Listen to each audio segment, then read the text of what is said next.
Прежде чем как начинать работать на гончарном круге, нам потребуются некоторые инструменты, такие как тут леска для того, чтобы срезать изделия с гончарного круга, снимать их.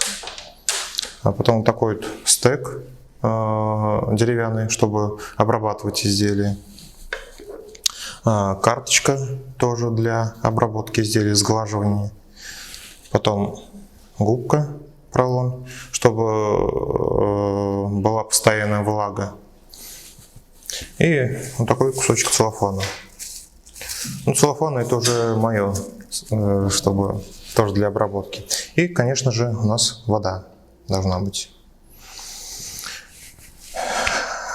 Первое, что для того, чтобы начать работать на гончарном круге, нам нужна глина. Первоначально, чтобы ее закрепить, ее надо отбить. То есть таким образом берем, отбиваем. Делаем ровный шар.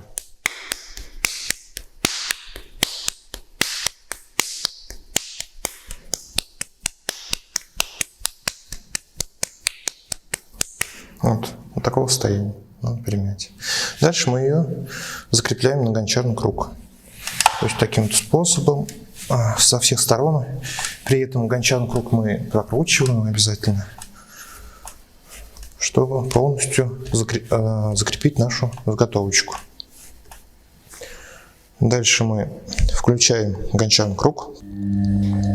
Включаем гончарный круг и начинаем центровать изделие. То есть сначала мы смачиваем руки хорошенько и нашу заготовочку сначала опускаем вниз. Это делается для того, чтобы закрепить наше изделие. Если мы сразу начинаем сжимать его, то оно просто улетит с гончарного круга, сорвется с места. Вначале мы ее вниз. И обязательно, вот, когда работаете за гончарным кругом, надо, чтобы осанка была правильная для гончарного круга. То есть можно, вот я вот одной рукой специально показываю, чтобы видно было, как это делать. Вот, примерно такая скорость, мы ее опускаем вниз. Дальше мы работаем двумя руками, ее сжимаем. Таким образом мы выдавливаем из нее лишний воздух. То есть там в этой глине сейчас присутствуют воздушные карманы. Поэтому, чтобы от них избавиться, мы ее поднимаем, опускаем до тех пор, пока вот она не перестанет вот так бить. Пока вот она бьет, это значит, что там внутри воздух. Его надо выбивать, выжимать из глины.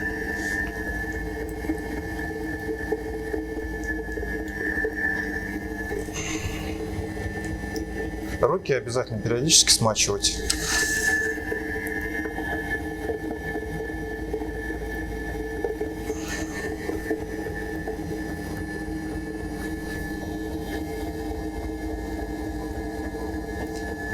У рук обязательно должен быть упор. Если будем делать на весу вот так вот, посмотрите, что происходит. Начинает глина уже бить так вот. А вот чтобы не было такого, то есть достаточно вот одной рукой просто вот взять вот с упором, да, опа, и вниз ее опускаем. Она уже как бы устойчиво становится. Сейчас вот еще 2-3 раза, и мы ее центруем.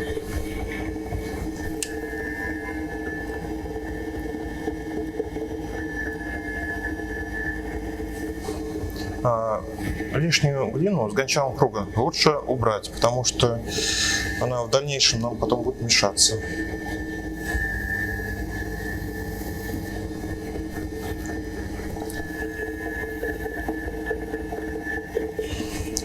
После того, как глину, заготовочку нашу отцентровали, да, дальше уже делаем донышко, углубление. Это уже делаем правой рукой, большим пальцем, а левой рукой только помогаем. Все надо делать плавненько, никаких резких движений. Чуть в сторону дернулись, все, изделие сломали. их заново надо делать. После того, как сделали донышко наше, да, мы дальше уже раздвигаем слегка. То есть до донышка доходим большими пальцами и немножко в сторону.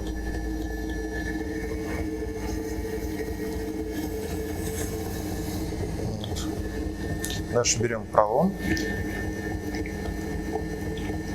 смачиваем. И тоже работаем двумя руками. До донышка левой рукой доходим, разглаживаем его и на стеночку. И вытягиваем цилиндр.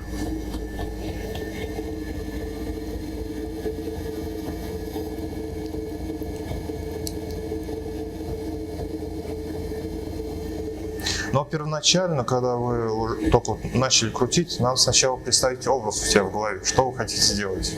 Там, если это чашка, то надо все-таки цилиндр пониже немножко и уже начинать формовать изделие. Если это крынка, то надо цилиндр повыше делать.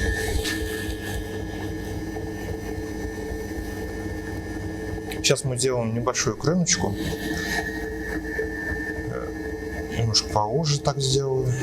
Таким образом я успокаиваю изделие, приглаживаю, так сказать, чтобы вот оно потом в дальнейшем не начало ее бить, мотать из стороны в сторону. Мы с дна начинаем, и вот так обратите внимание, волна такая идет вверх. Надо ее довести до конца. Если вы остановитесь посередине, вы потом забудете, где эта часть находится. И опять со дна начнете, и здесь будет тоненькая стеночка, верхушечку вы просто порвете.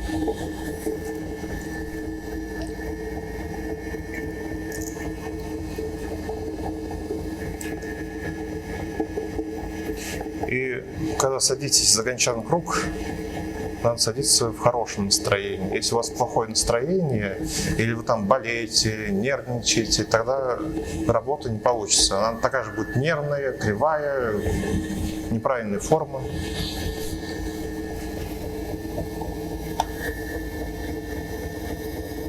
И по мере готовности скорость работы гончарного круга надо уменьшать.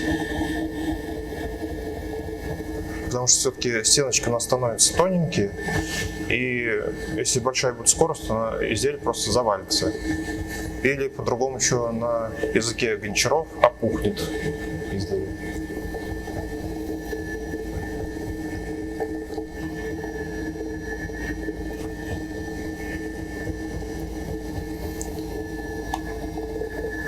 Ну, еще разок.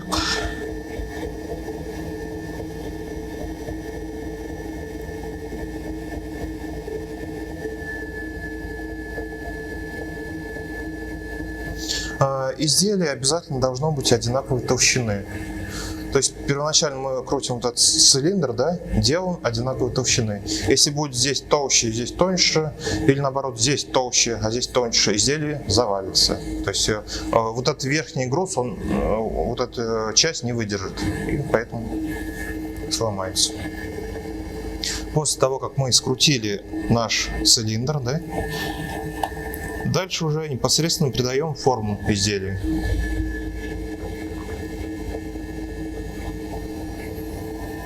Начинаем со дна, то есть у нас крыночка, да? То есть нам надо сначала, то есть сделать примерно вот здесь ножка будет, щиколотка, тулово, дальше плечико у нас идет.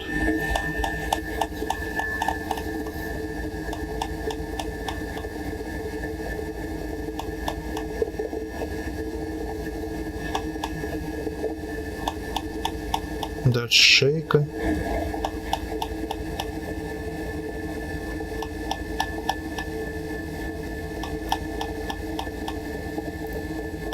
Дальше уже идет вот этот венчик изделия.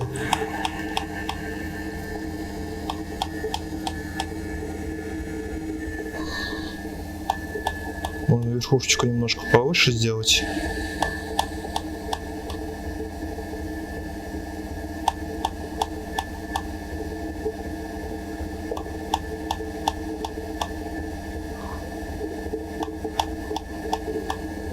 И главное следить за тем, чтобы переходики были плавные. То есть плавненько, плавненько, плавненько переходящие такие вот. Если, допустим, вот здесь вот сделать более такой резкий переход, то она вот в этом месте просто может опуститься, вся крыночка наша. Стеночки сейчас достаточно очень такие тоненькие, поэтому начинает немножко так болтаться.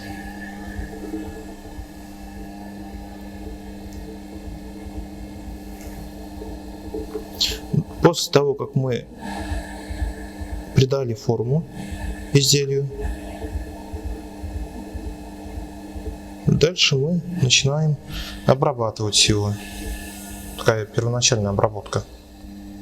Во-первых, мы должны протереть диск гончарного круга,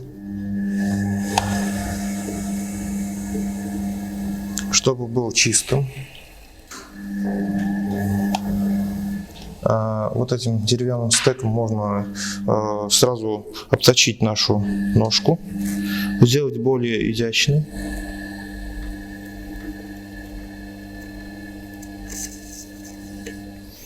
Делать надо это аккуратно, чтобы не повредить изделие.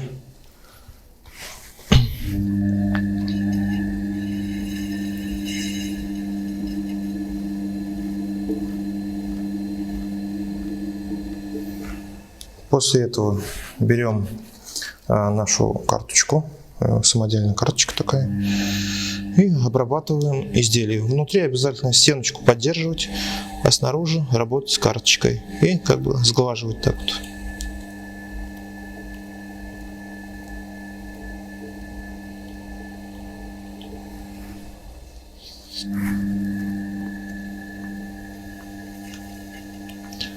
Таким образом мы убираем лишнюю глину, жидкую глину, шликер.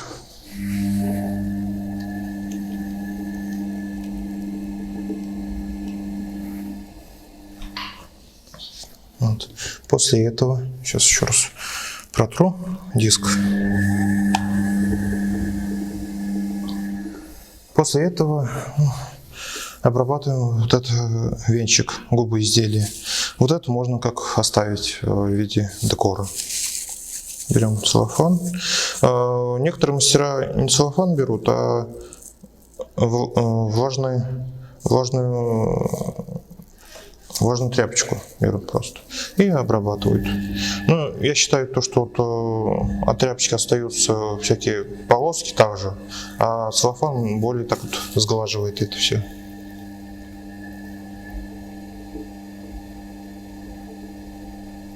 Вот обратили внимание, да? Дальше можно нанести какой-то декор. Если у вас под руками там нет каких-то инструментов, можно сделать это своими руками. Примерно на такой скорости. Мы отмечаем, где будет находиться орнамент. То есть делаем такие как бы границы.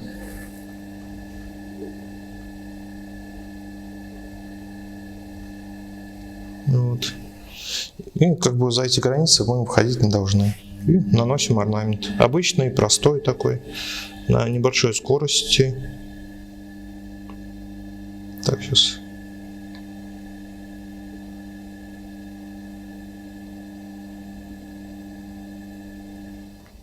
Ну, примерно так вот.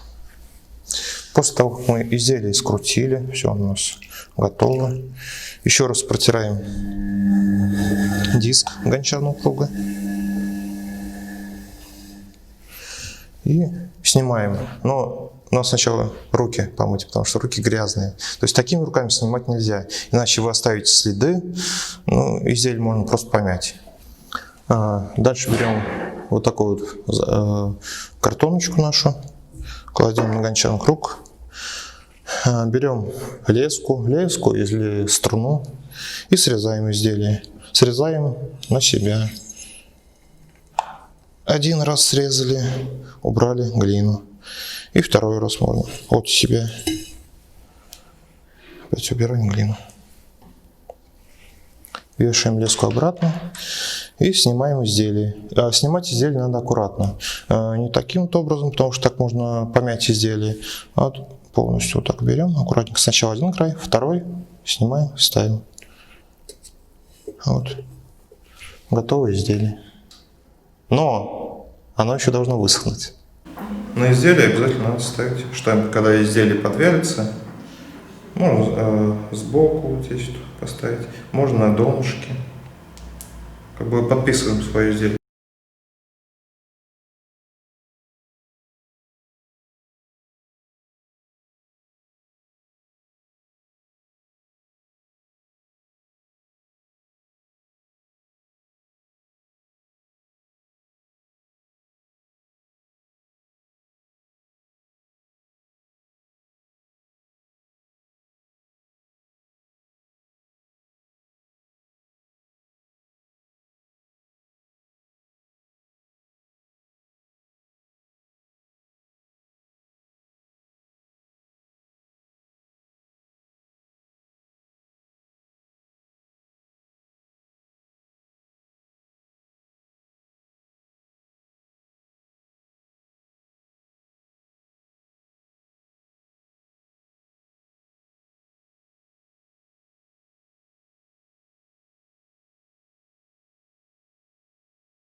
Заниматься гончарным искусством достаточно интересно, полезно. Вообще вот отдыхаешь душой, когда вот крутишь какое-то изделие, лепишь, все мысли где-то в стороне, и начинаешь вот лепить, творить. Приходить к нам обучаться гончарному искусству.